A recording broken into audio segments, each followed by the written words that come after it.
Ostern in Deutschland. Ich erinnere mich noch ganz genau an ein bestimmtes Osterfest in meiner Kindheit. Ich war vielleicht 7 oder 8 Jahre alt. Meine Eltern hatten die bunten Ostereier und die Schokolade im großen Garten meiner Großeltern versteckt.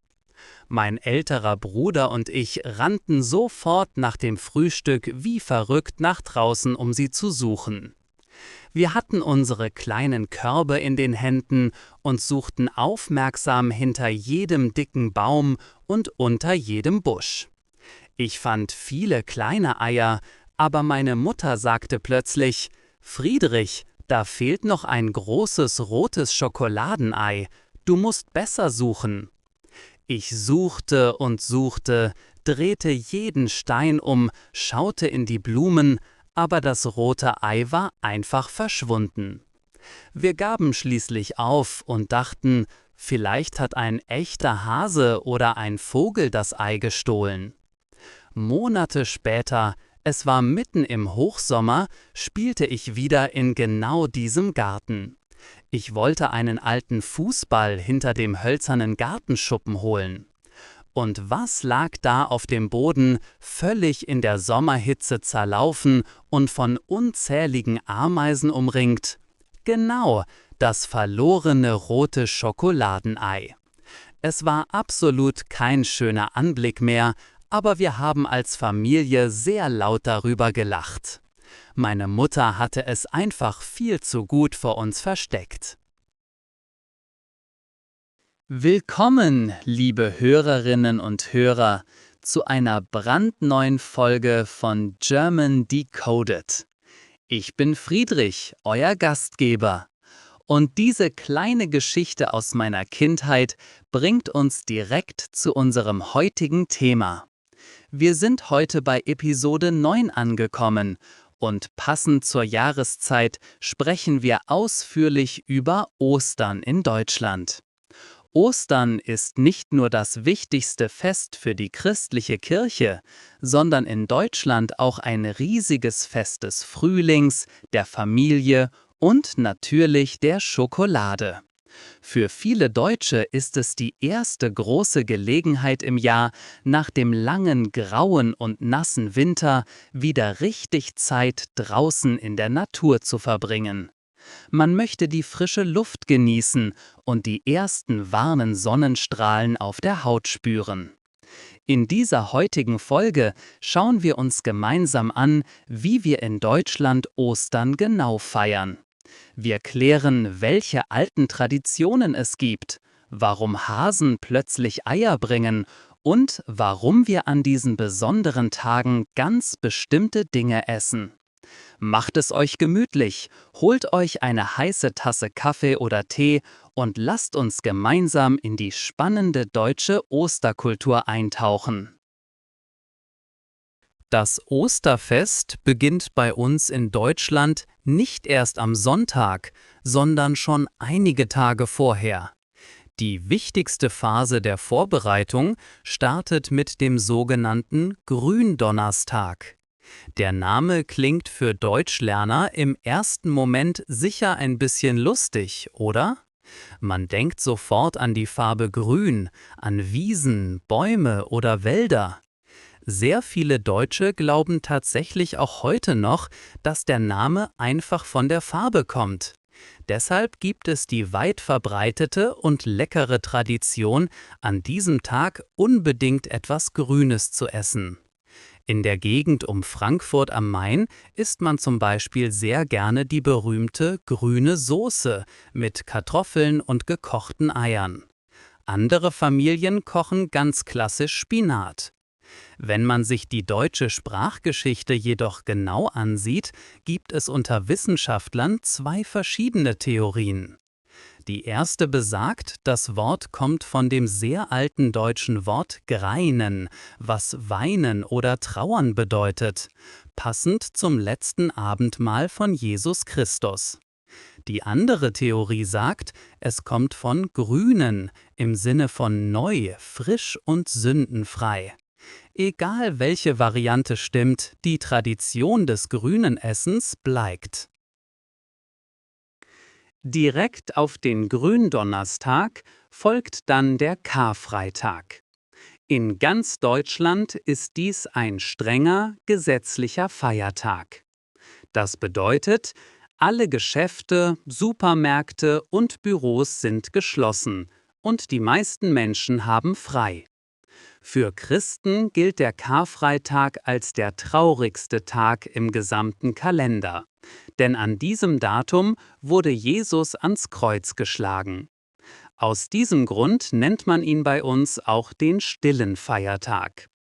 An diesem Tag gibt es eine sehr bekannte und manchmal auch diskutierte Regel, das sogenannte Tanzverbot. Es ist gesetzlich untersagt, öffentliche Tanzveranstaltungen, Konzerte oder laute Partys zu organisieren. Viele Clubs und Diskotheken bleiben daher komplett geschlossen oder dürfen nur sehr leise Hintergrundmusik spielen. Für viele junge Leute ist dieses Verbot heutzutage oft ein Grund für Diskussionen, weil sie finden, dass ein religiöses Gesetz nicht mehr in unsere moderne Gesellschaft passt. Eine weitere, extrem wichtige Tradition am Karfreitag betrifft das Essen. Da es historisch ein strenger Fastentag ist, essen sehr viele Familien traditionell überhaupt kein Fleisch. Stattdessen kommt fast überall Fisch auf den Tisch. Egal ob Lachs, eine frische Forelle oder einfach panierte Fischstäbchen für die Kinder. Der Verkauf von Fisch bricht im Supermarkt an diesem Tag regelmäßig Rekorde. Wenn der sehr ruhige und stille Karfreitag endlich vorbei ist, beginnt der Karsamstag, der im Alltag auch einfach Ostersamstag genannt wird. Für fast jeden Haushalt ist dies ein Tag der Vorbereitung und oft auch ein Tag des Stresses. Viele Menschen müssen unbedingt noch einmal in die Stadt fahren und sehr viel einkaufen. Warum? Weil am Ostersonntag und auch am Ostermontag alle Geschäfte wieder komplett geschlossen bleiben. Daher herrscht an diesem Samstag oft ein kleines Chaos in den deutschen Supermärkten.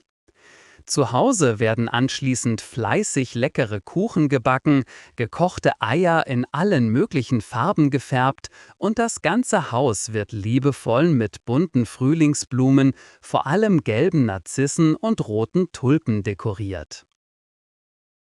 Das absolute Highlight an diesem Wochenende ist jedoch das traditionelle Osterfeuer. Wann genau es angezündet wird, ist je nach Region unterschiedlich. Oft brennt es am Samstagabend, aber besonders im Norden Deutschlands oder im Rheinland ist der Ostersonntag der typische Termin. Diese faszinierende Tradition stammt eigentlich noch aus der dunklen Zeit, weit vor dem Christentum, also aus heidnischer Zeit. Damals haben die Menschen im Frühling gigantische Feuer angezündet, um den kalten Winter endgültig zu vertreiben und die Sonne willkommen zu heißen. Später hat die christliche Kirche diesen beliebten Brauch dann übernommen und das helle Feuer als Symbol für die Auferstehung von Jesus umgedeutet. Heutzutage ist dieses Fest vor allem ein großes soziales Event in der Gemeinde. Wochenlang sammeln die Dorfbewohner große Haufen aus altem Holz und trockenen Ästen auf einem Feld. Sobald es abends langsam dunkel wird, zündet meistens die lokale Feuerwehr den riesigen Haufen an. Nachbarn kommen zusammen, stehen dicht gedrängt in der Wärme und trinken ein kühles Bier oder, wenn der April noch kalt ist, einen Glühwein. Fast immer gibt es dort auch einen großen Grill für die typisch deutsche Bratwurst. Für die Kinder ist es natürlich ein riesiges Abenteuer, in die mehrere Meter hohen tanzenden Flammen zu schauen. Man trifft sich nach den langen Wintermonaten endlich wieder draußen, plaudert entspannt mit Freunden und feiert gemeinsam, dass die Tage jetzt wieder heller werden. Nach den ganzen Einkäufen und Vorbereitungen ist es endlich soweit. Der Ostersonntag ist da. Dieser Tag ist der eigentliche große Feiertag und ein absolutes Fest der Freude. Der Morgen beginnt in den allermeisten deutschen Familien mit einem ausgedehnten Osterfrühstück oder einem gemütlichen Brunch, der manchmal bis in den Nachmittag dauert. Dafür wird der Esstisch besonders schön gedeckt. Ein Element, das auf gar keinen Fall fehlen darf, ist das traditionelle Osterbrot oder der sogenannte Osterzopf. Das ist ein süßes, weiches Brot aus Hefeteig, das oft mit Rosinen gebacken wird und wie ein geflochtener Zopf aussieht. Am besten schmeckt es noch leicht warm, bestrichen mit etwas frischer Butter und süßer Marmelade. Überall auf dem Tisch liegen natürlich die bunten, hart gekochten Eier verteilt. Mit diesen Eiern spielen wir am Frühstückstisch fast immer ein lustiges Spiel.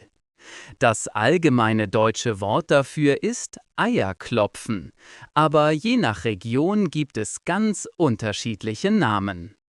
In meiner Heimat im Westen sagt man Eiertitschen. Im Süden und in Österreich spricht man oft vom Eierpecken. Wie funktioniert das? Es ist ganz einfach. Zwei Personen nehmen sich jeweils ein hart gekochtes Ei in die Hand. Auf ein Kommando schlägt man die Spitzen der beiden Eier kräftig gegeneinander. Das Ei, dessen harte Schale bei diesem Zusammenstoß nicht kaputt geht, gewinnt die Runde.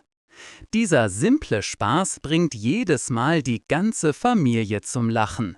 Und manche veranstalten sogar regelrechte Turniere mit geheimen Taktiken. Direkt nach dem Frühstück kommt der Moment, auf den die kleinen Kinder oft monatelang ungeduldig warten. Die berühmte Ostereiersuche. Wir erzählen den Kindern, dass der fleißige Osterhase in der Nacht heimlich da war und schöne Sachen versteckt hat. Warum bringt eigentlich ausgerechnet ein Hase die Eier? Er gilt in Mitteleuropa schon seit Jahrhunderten als Symbol für Fruchtbarkeit und neues Leben, weil Hasen im Frühling immer sehr viele kleine Babys bekommen.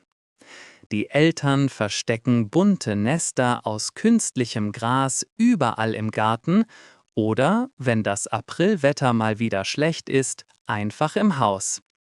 In diesen Nestern finden die Kinder dann Schokoladeneier, goldene Schokoladenhasen und kleine Geschenke. Es ist für die Erwachsenen immer eine große Freude, den Kindern dabei zuzusehen, wie sie jubelnd mit ihren Körben herumlaufen.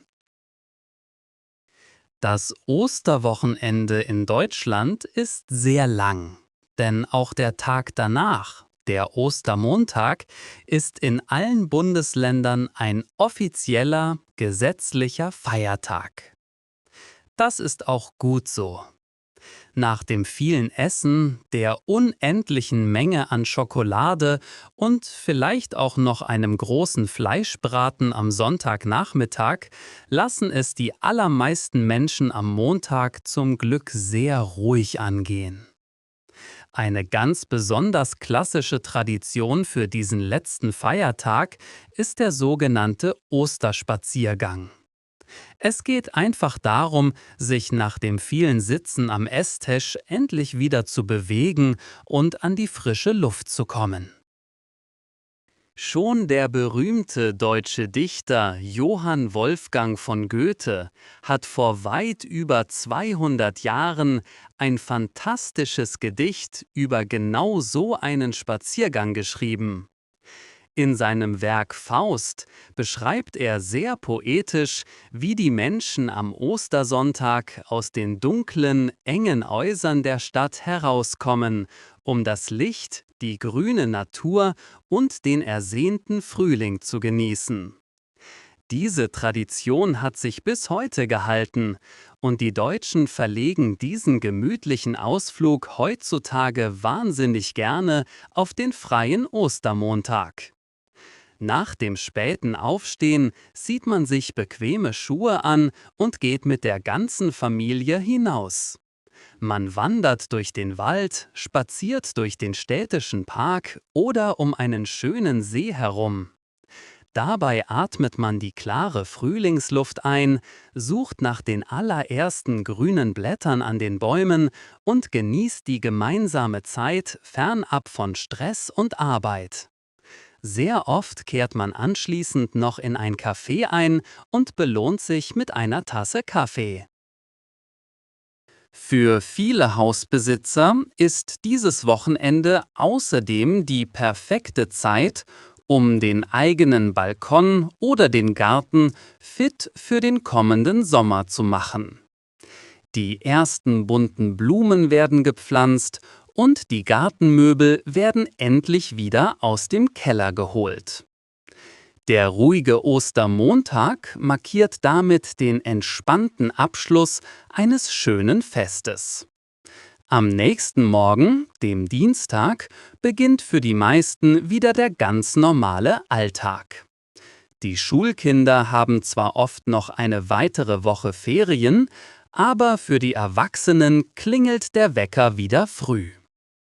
Das war unser detaillierter Ausflug in die deutsche Osterkultur. Ich hoffe sehr, es hat euch viel Spaß gemacht zuzuhören. Bis zum nächsten Mal bei German Decoded, euer Friedrich.